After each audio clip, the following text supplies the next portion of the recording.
I want to set the record straight about something that's been bugging me for almost 5 years. In 2008, I was completing what I thought was a pretty successful term as Morgan County Commissioner. We'd accomplished a lot of good things.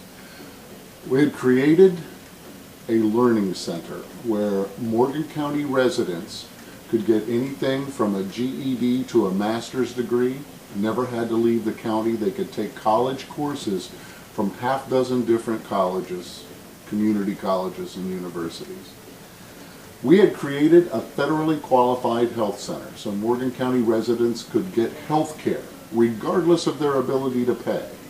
Not just health care, but mental health and dental health. We had expanded the rural transit system.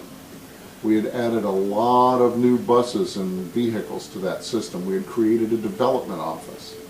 Probably most importantly, we created a lot of jobs. We'd worked with some foreign manufacturers, MEBA and MALA, to expand their operations here in Morgan County, creating a lot of really good paying jobs. We'd help the local manufacturers and local business community expand. Companies like Easy Grout and Finley Fire Equipment. Now, I don't mean to suggest that I had done all this stuff alone. I'd had a lot of help, but a lot of that help came from outside the Commissioner's office. When it came to the federally qualified health center and the learning center, those were initiatives that required outside help. So I'd had what I thought was a pretty good term, and it had gotten the attention of some folks in state government and in federal government. Our congressman took note of what we had done in Morgan County, was very supportive, very appreciative. It helped us out a lot. Our U.S. Senator had helped us out a lot. We got a lot of support from the governor's office. So in 2008, early in 2008, I was persuaded by some very influential people to run for the state Senate. And after giving it a lot of thought, I decided I would do that. I thought maybe I could help more of the region than just Morgan County by doing things that I had done here in Morgan County. Healthcare, education, infrastructure, jobs. Those are important things, and that's what we had accomplished here. So I was naive because I thought people knew who I was and what I was about, and that turned out not to be true. People based what they knew about me on what they saw from my opponent's media campaign. My opponent in the state Senate race was a guy named Jimmy Stewart. Jimmy Stewart was not born in Ohio. He was born in West Virginia. He moved to Ohio as a Democrat, realized that in order to get elected in this district, he needed to be Republican, so he switched politics. He is a career politician. I'm not. I'm an educator. I grew up on a farm in Morgan County. I still live on that farm, which has been in my family now for almost 6 generations. I try to do good things for my community. But when the campaign started, the mudslinging started. So my opponent got some kid from Ohio University who was in the College Republicans, a kid named Nick Gatz, who now runs the governor's office, the development office in Washington County. He is being rewarded for his dirty work in the Jimmy Stewart campaign. And they brought Nick Gatz into the community to kind of spy on me, to keep an eye and try to find some weaknesses that they could exploit. And here's what they came up with. The first thing was, I am a creative person. I consider myself to be in the creative arts. I've played music professionally since the late 1960s. I record music, I write music, I write literature, I write comedy. I had collaborated with partners in the past to write stand-up comedy, to write radio comedy. I've written all kinds of fictional works. I've written plays, I've written short stories, I've written poetry, made films. And I understand that there's a difference between fact and fiction. I do nonfiction work, I do documentaries, but I do fictional work as well, where I make things up. And I'd made up a story, and I had posted it on my website, and that story was about how a guy would not allow my wife and I to sit next to each other on an airplane flight, on an airline flight. And that had an essence of truth to it. That had happened to us once, where we had been assigned seats that were not next to one another, and we wanted to sit together, and this guy would not do that. And I'll be honest with you, that pissed me off. I like my wife, and I want to sit next to her when I'm on a long flight. And if I could have gotten even with that guy, I would have gotten even with him. I don't think you should try to come between my wife and I. But I made up a story. I said that I got the guy's email address by looking at his computer screen, and then I signed him up for a bunch of penis enlargement and porno sites. And I actually used the term young boy porno sites or something like that. So my opponent creates a news story saying that I was a child pornographer and that I was unethical because I had signed this guy up for this stuff. I had stolen his identity. Mind you, this was all satire. This was all fiction. I'd made this up. So they took this story to the Athens Messenger, and a reporter there called me up, and she said, gee, I'm going to ruin your day because I'm going to now expose your dirty underside or whatever. And this story didn't really get a lot of traction, but it was now in the paper, so now the Columbus Dispatch picked it up. A Republican-owned and operated newspaper in Columbus, Ohio. And they ran with the story, and they got comments from Republican legislators, and the people that were advising me in my campaign kept saying ignore it, because if you talk about it, then it dignifies and becomes true, which I didn't want to do because it wasn't true. It was a bunch of lies about me. It completely misrepresented who I was.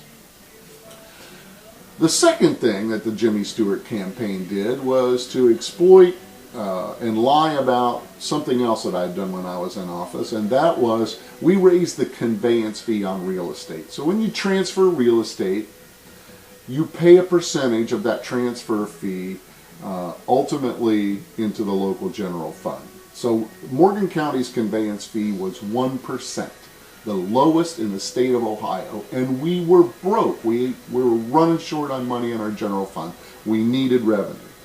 So we, the three commissioners, unanimously voted to increase the conveyance fee to 3%.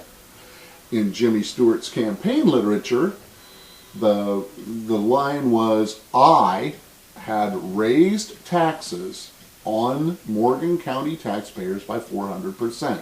Now, I didn't raise any taxes, and single-handedly, I couldn't raise taxes. I did vote with the other two commissioners to increase the conveyance fee, a decision that I still think was a good decision, because that fee is paid by the buyer in a real estate transaction, and honestly, a lot of our real estate is being purchased by people coming in from outside the area, and they can afford it. The other thing that they did, which I found really humorous, was they exploited another decision that I had been involved with. Our dog warden had brought national infamy to our county because he had been euthanizing dogs by shooting them in the head. And he'd been in trouble for this, and there'd been a lot of negative publicity before I was in office. And it surfaced again while I was in office, and I do believe that was probably all politically motivated, and it was something that probably did not happen by accident when I was running. But nevertheless, all the media from Columbus showed up to expose Morgan County and our dog warden for the heinous things he was doing. While the other two commissioners hid from the media, I went out and said, look, if the guy's doing this stuff, it's wrong, and we will fix it. And I talked to him, and I said, if you're doing something wrong, you need to resign. Well, he was doing something wrong, even if shooting the animals in the head wasn't wrong. He was also disposing of the carcasses in a way that was illegal. So the EPA come in and they made us dig up the carcasses and dispose of them properly, and then we had to dispose of all the soil, and then we had to bring in clean soil and clean up the site, and it cost the county a lot of money. And so I had a face-to-face conversation with the dog warden, and I said, you should resign. This cost the county money, it's illegal, it's wrong. Well, I had a fundraiser in Athens, Ohio, and there were all the college Republicans from Ohio University with posters that said, Rick Shriver equals dead puppies. Clearly, someone had completely misrepresented this whole event to those young college Republicans. I don't know how they could have possibly misconstrued the facts to conclude that somehow I equaled dead puppies. I was the one guy that was willing to go out in front and say, this guy needs to step down, and if he doesn't, then we need to fire him, which is exactly what I told him to his face. Well, to make a long story short, I didn't win the election. I didn't get beaten like a rented mule. In fact, I think I did pretty well for somebody who was politically an unknown. I'm just a country boy from Morgan County. I've been pretty fortunate because of federal programs and state programs. I got to go to college at Ohio University. I did very well there. I went back and got a graduate degree. I teach at Ohio University. I'm a Fulbright scholar. I do a lot of pretty cool stuff, and I'm really proud of that. But I got beaten because I didn't have enough money. I raised $100,000. I raised it 20 bucks at a time. I raised it, $100 here, $50 there. Probably the biggest single contribution I got, I don't suppose, was more than 2,500 bucks. My opponent, Jimmy Stewart, spent $1.5 million. He outspent me 15 to 1. My 100 grand against his 1.5 million. He bought TV spots on the big stations in Columbus, Ohio, so he was on every cable and satellite TV set in Ohio. I bought time on cable channels. I bought radio spots. I had some printed materials. He bombarded mailboxes with his printed materials, in which I was the puppy killer, in which I was the child pornographer. And I was kind of disappointed that people that knew me, people here in Morgan County that knew me my whole life, apparently believed what Jimmy Stewart was saying just because I guess it was on his brochure or it was on his TV commercial. You know what's really ironic, though, now as I look back on this, Jimmy Stewart got a lot of support from trade unions, for example. The Ohio Education Association supported Jimmy Stewart. The International Brotherhood of Electrical Workers, the AFL-CIO, they supported Jimmy Stewart.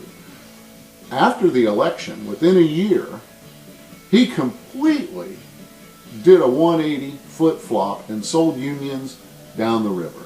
He voted yes on what was called Senate Bill 5, in which what he really was trying to do was destroy the unions in the state of Ohio, especially the public employee unions, to take away collective bargaining. So the unions misplaced their trust and misplaced their support in Jimmy Stewart. They supported the wrong guy. I've worked in unions. I've been an educator my whole life. My grandmother was an educator. Union people have been a part of my family and my life. Jimmy Stewart got the support, this is most ironic, of the Sierra Club. The Sierra Club endorsed Jimmy Stewart and gave him money. Now, as I said earlier, I live on a farm and I try to live a sustainable kind of life. I don't use pesticides in what I do. I don't use chemicals. I recycle. I try to leave no footprint on the earth. I believe that in that Iroquois saying that you should, what you do here should leave no evidence 7 generations from now. So ironically, when Jimmy Stewart had to resign because he certainly had no support after he voted against all the unions, he became the president of the Ohio Oil and Gas Association. Now, this is the organization that right now champions hydraulic fracturing to extract natural gas. This is something that environmentalists really don't support. So Jimmy Stewart's now the champion, the supporter of hydrofracking. And yet, the Sierra Club supported him. So there again, I think they might have supported the wrong guy. I don't know what the lesson is to be learned from this other than don't believe a career politician. Maybe what you should do is do your research and understand who the people are that are running for office. Look at their campaign finance reports. See where they get their money. Is it real support from real voters, or is it all special interest money like Jimmy Stewart's money was? So now, Jimmy Stewart, president of the Ohio Oil and Gas Association, Nick Gatz, running the governor's development office in Washington County, are being rewarded for defeating a guy who was just some country boy trying to do good things for southeastern Ohio. Now, I'm sure there are people that'll see this and think that I'm somehow misrepresenting this, but I challenge you. You look up the facts and you see who I am, who Jimmy Stewart is. You put politics aside and you talk about the people that were running. I think I would have made a good state senator.